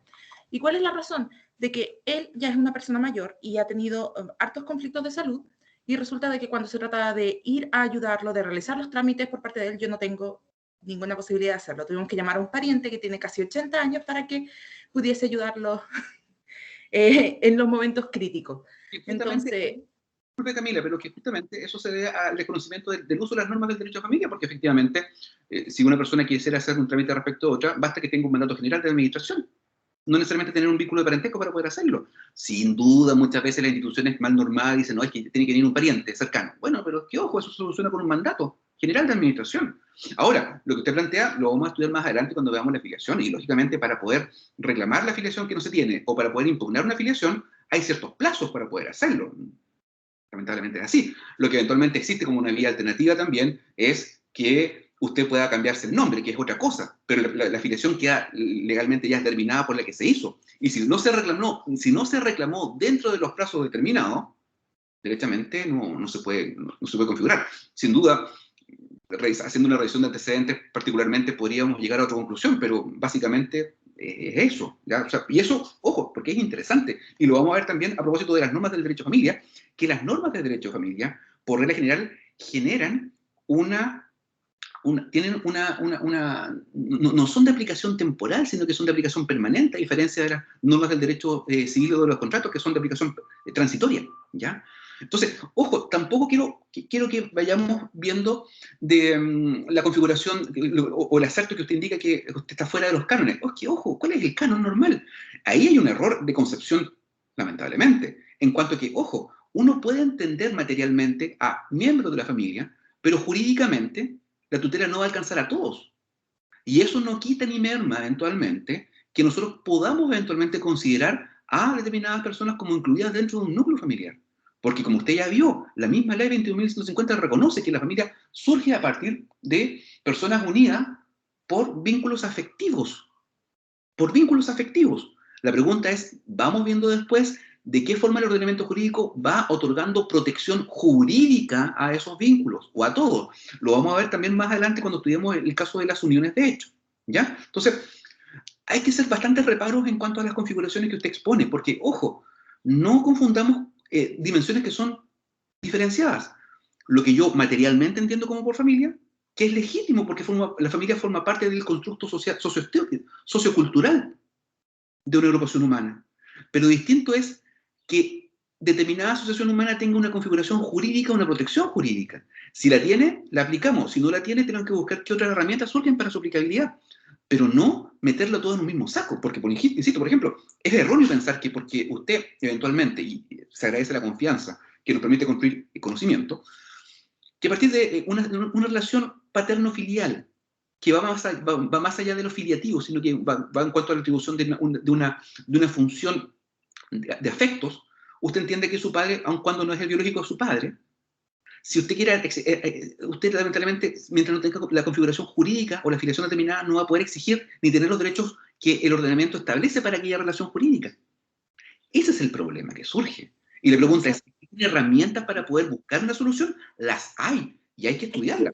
Profesor, por eso yo le quería exponer el caso, porque dentro de la discusión jurídica de que nos establecimos por mi caso personal, dijeron que servía de caso de estudio porque querían realizar, no sé, se había visto en Chile antes, de que mi padre, de facto, peleara por mi paternidad con el biológico, pero haciendo una comparación de su paternidad de facto versus la paternidad biológica de la persona de que me abandonó física, emocional y económicamente hablando.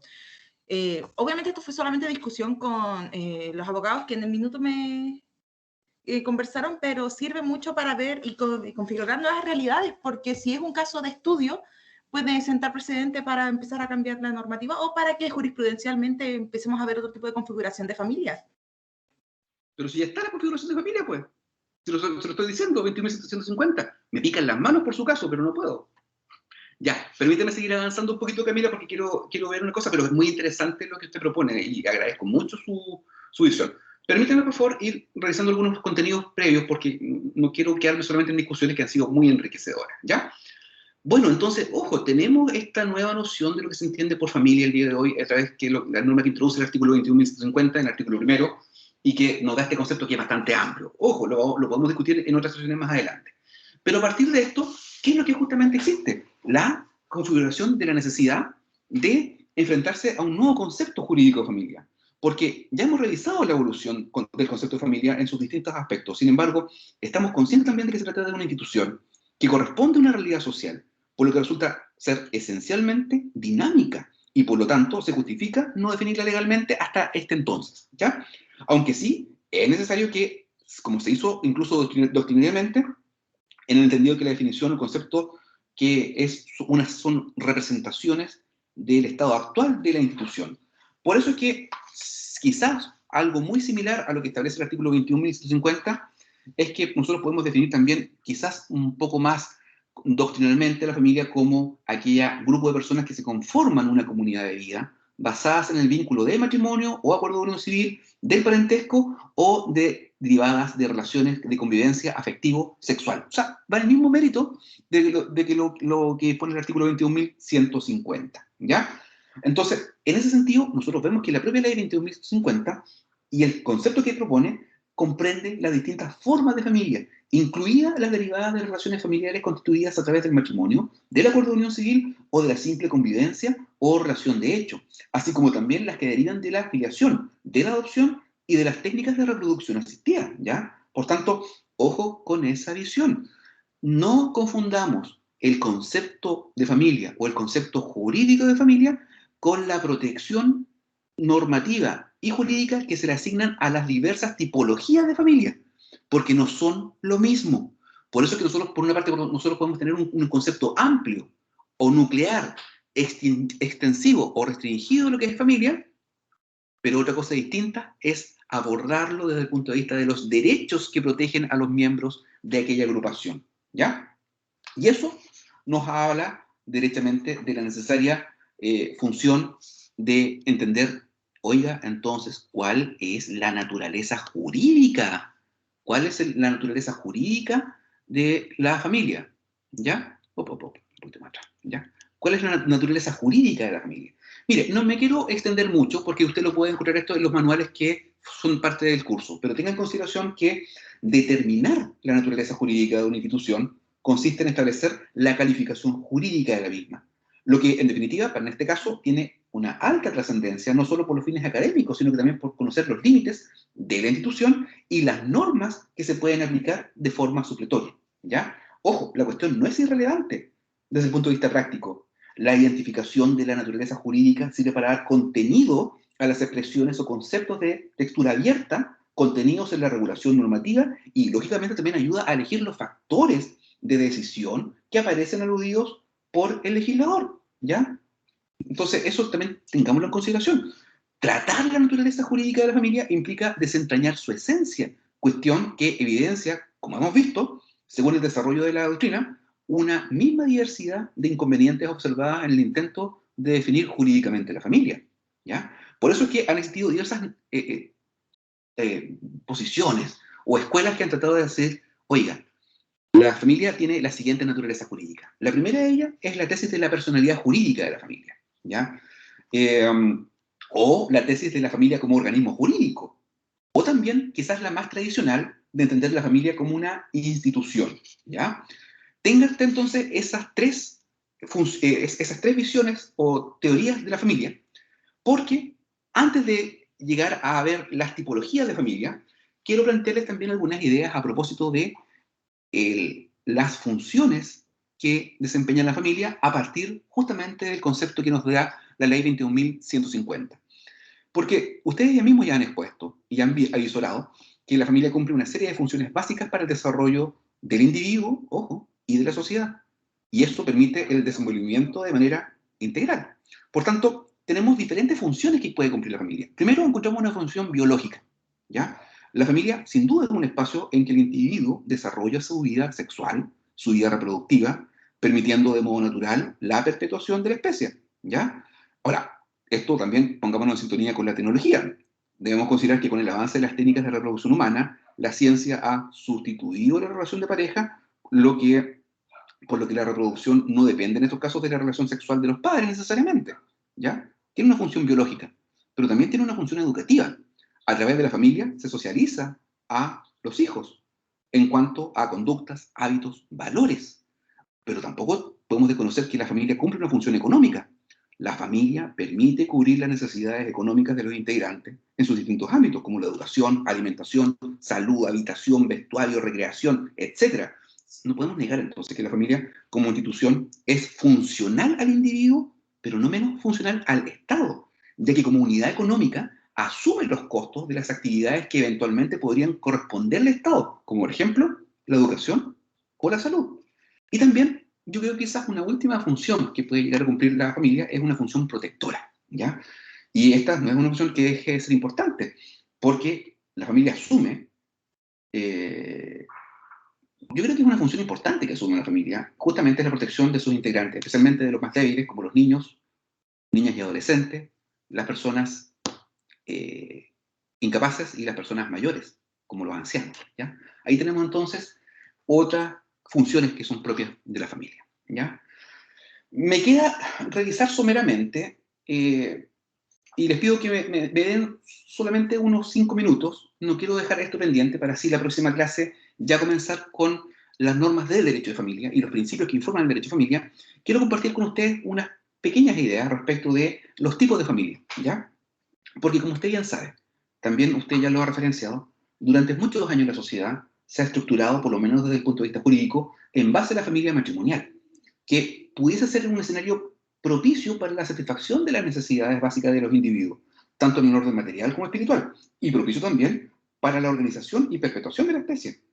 Sin embargo, ojo, nosotros sabemos que la situación actual de la sociedad es mucho más compleja. Varios elementos llevan a que la familia matrimonial no sea la única forma en constituir la familia, y así lo reconoce la propia artículo 1 de la ley de matrimonio civil. ¿Dónde está? ¿Dónde está? Se me fue. Dame un segundo. Pam, pam, pam, pam. Listo. Vamos. Ya, ahí está. Así lo dice el artículo 1 de la nueva ley de matrimonio civil, que de nueva ya no tiene nada, ¿ya?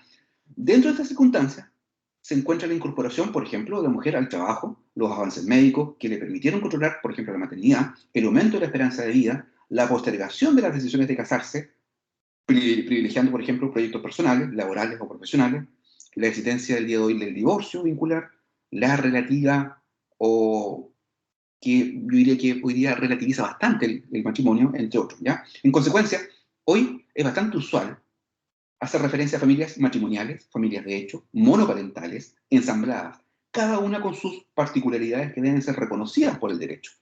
Ahora, sin duda, la primera y la más básica surge del matrimonio, lo que establece el artículo 102. Un contrato solemne por el cual un hombre y una mujer se unen actualmente indisolublemente para toda la vida, con el fin de vivir juntos, de procrear y de auxiliarse mutuamente. Cuestión que está siendo debatida a propósito del matrimonio igualitario.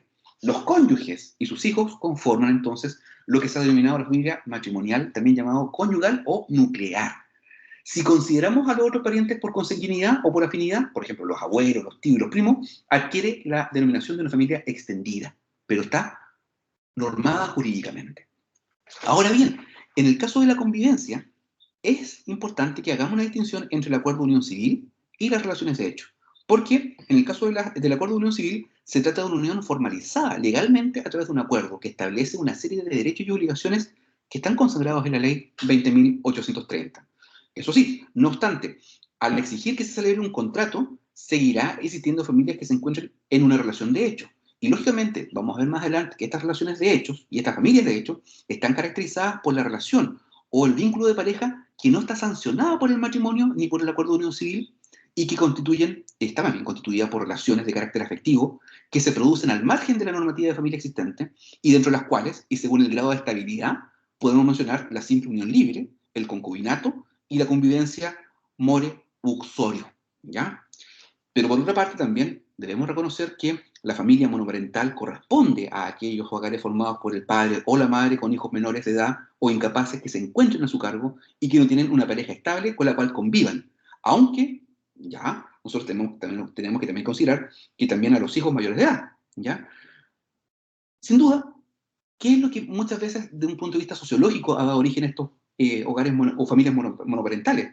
La ruptura matrimonial o de convivencia, el fallecimiento de uno de los cónyuges o convivientes, la existencia de madres o padres solteros, la procreación asistida del ser humano, la adopción por parte de un hombre o una mujer solteros, entre otros, ¿ya? Entonces, aquí tenemos diferentes configuraciones familiares, como incluso también puede ser la familia ensamblada o reconstituida, que es la estructura familiar originada en el matrimonio o en la unión de hecho de una pareja, en la cual uno o ambos de sus integrantes tienen hijos provenientes de un matrimonio o relación previa. Y ojo, bajo esta figura se incluyen al núcleo integrado por el progenitor a cargo de sus hijos de una unión anterior que vuelve a casarse, como el conformado por el padre que no convive con sus hijos. O sea, damos una visión bastante amplia de reconocimiento a la configuración de diversas tipologías familiares, ¿ya? Entonces, con esto creo que ya podemos ir despejando todo el panorama y en la siguiente sesión vamos a hacer una revisión, por favor, ya derechamente y nos adentramos en el núcleo del derecho de familia.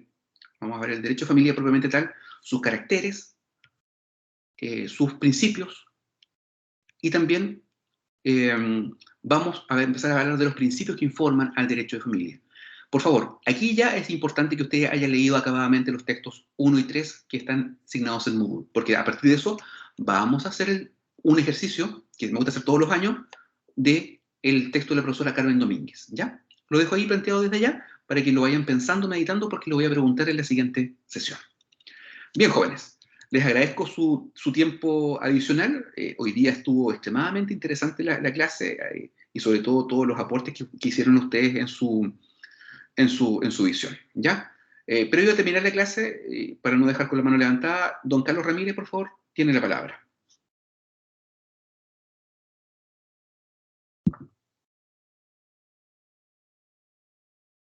¿Don Carlos?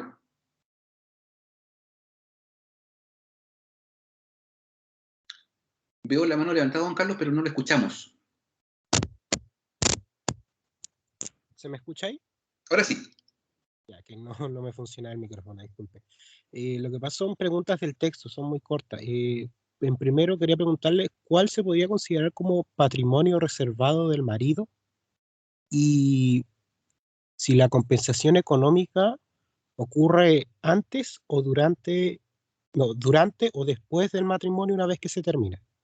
A ver, respecto a su primera pregunta, lamentablemente no existe un patrimonio reservado del marido que está casado en sociedad conyugal, solamente un patrimonio reservado de la mujer, ¿ya? Porque el marido, como jefe de la sociedad conyugal, en el caso de la sociedad conyugal, administra el patrimonio que es propio de él, bienes propios, los bienes propios de su mujer, y el patrimonio social frente a terceros como si fuesen solamente un patrimonio de él.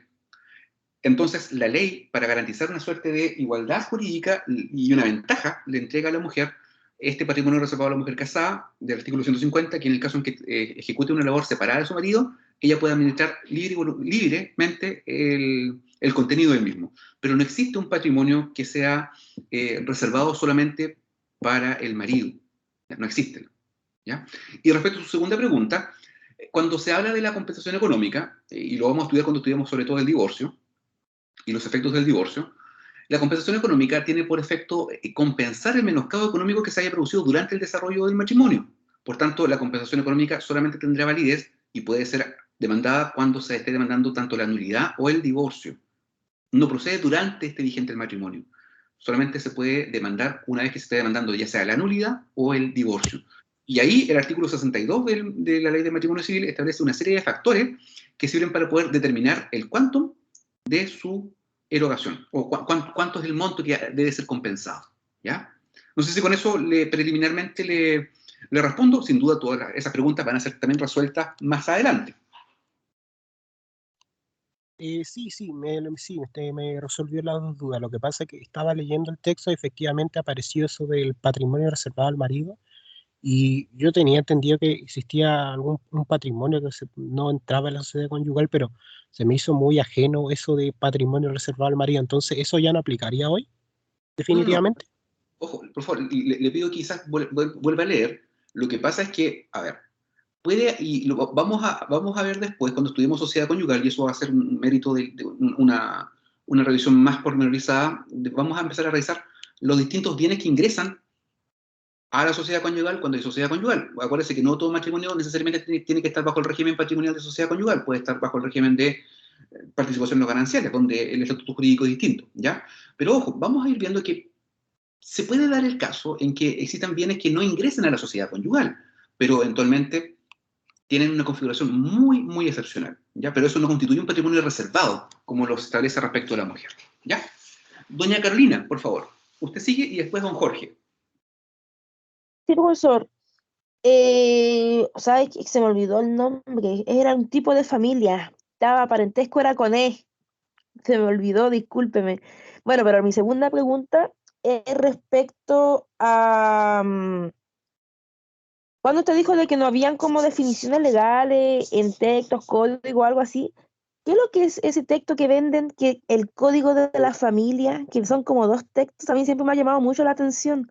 No, mire, el código de la familia, y es un código que yo uso regularmente, incluso lo usaba cuando tramitaba en tribunales, es nada más ni nada menos que un compendio de todas las leyes que dicen relación con familia. Es un orden sistematizado, donde tiene el nombre del Código Civil, tiene la ley de matrimonio civil, todo sistematizado. O sea, para no estar picoteando, los que somos más viejos, nos gustan los... Manual. Ah, qué buena. Ya, profesor, gracias. Eso. Y don Jorge, finalmente. Don Jorge Jaime Mauricio. Profesor, buenas tardes. Tenía 2 dudas respecto a la clase anterior con los bienes que pueden ser declarados como bienes familiares. Vamos a ver más adelante cuando estudiemos justamente la declaración de bien familiar. Pero valga la prevención, también todas las dudas de consulta están contenidas en los textos, pero también lo tenemos que revisar pormenorizadamente. Fue propuesto más bien desde un punto de vista para que usted para generar un ejercicio de reflexión. Pero en principio lo que puede ser declarado como bien familiar es el inmueble, cualquiera sea de propiedad de cualquiera de los cónyuges, y también de los bienes muebles que lo guarnecen, ¿ya? Ya, profesor, que con respecto a esa era mi pregunta, porque yo me ponía en el caso hipotético que hoy por lo general las personas arriendan. Entonces, durante dure el contrato de arriendo, ¿no puede ser declarado como bien familiar?